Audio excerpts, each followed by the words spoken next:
it's been quite a while since we caught up with you. It was around the time of the release of your self-released, self-titled debut EP, Fazerdaze. And you had your big hit, Jennifer, which actually was doing so well in terms of airplay and exposure.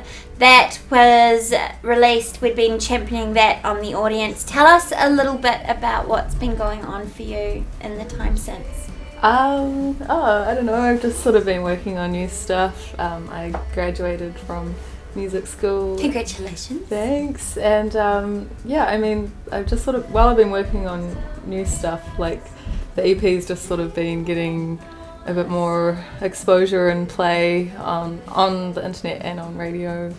And a bit of traction behind it now. And also, we were talking just before, you've had some interesting names pick up on your EP.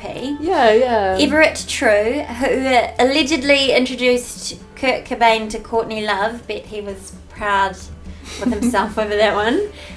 But he picked up on your EP and he's described it as being drenched in beauty. How do you think people are discovering the EP?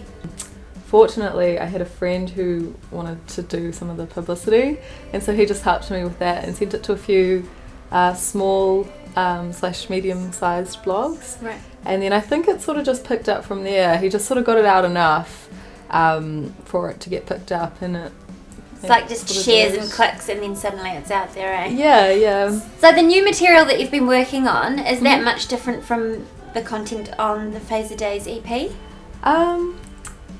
Yeah, I guess so. It's still, it's hard for me to know. I'm so within it, but I think, I feel like it's a step up from the EP. What sort of things are you writing about? It's always weird talking about this. Just like writing, I've written a few songs about just feeling really like exhausted. Just like feeling really like not sure what to do with myself, which is kind of where I am at the moment, finishing university, and like I'm in this like weird transition between like I haven't quite settled into like post-university / real life, and I finished university and studying and school forever, and I'm just sort of in this weird space at the moment. I've sort of been writing about that, and trying to integrate into kind of like serious adult life. Huh? Yeah, definitely. I suppose after a few years of seriously working towards or doing something and then releasing the EP, you'd feel kind of like your hands are a bit empty at the moment. Yeah, actually that's a really good way to describe it. Yeah. Well, that's good. That means that you can make more music for us to listen to. Yeah, totally. I mean, it's good having stuff to write about, and it's kind of good being a bit unsettled. It like makes me I have to write songs to deal with that. So it's actually really good. If I was feeling really content, I probably wouldn't write so much. The tortured artist. Yeah, it's good to be when people are happy, I think. So, I'm not sad enough to write a song. Yeah, just like no motivation. Just like life's great. No news is good news. I think that applies with songwriting. From what I've heard.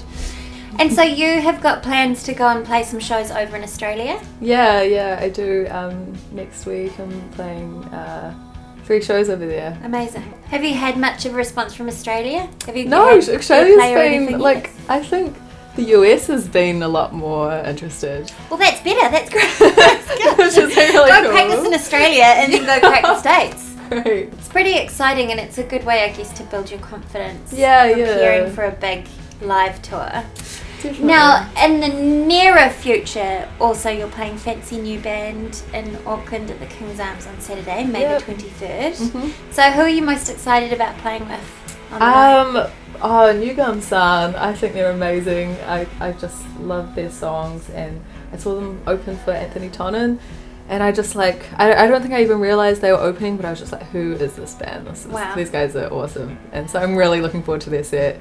Yeah, and also Sarah, I've got a few friends in that band, and I haven't seen them play, so I'm really looking forward to seeing them. It's going to be a really fun night, I think. Yeah, it should be cool. Hey, thank you so much for taking the time to catch up with us. Thanks for having me. Oh, you're welcome. Let us know how the tour goes over in Australia, and best of luck for breaking that tough crowd. Thank you.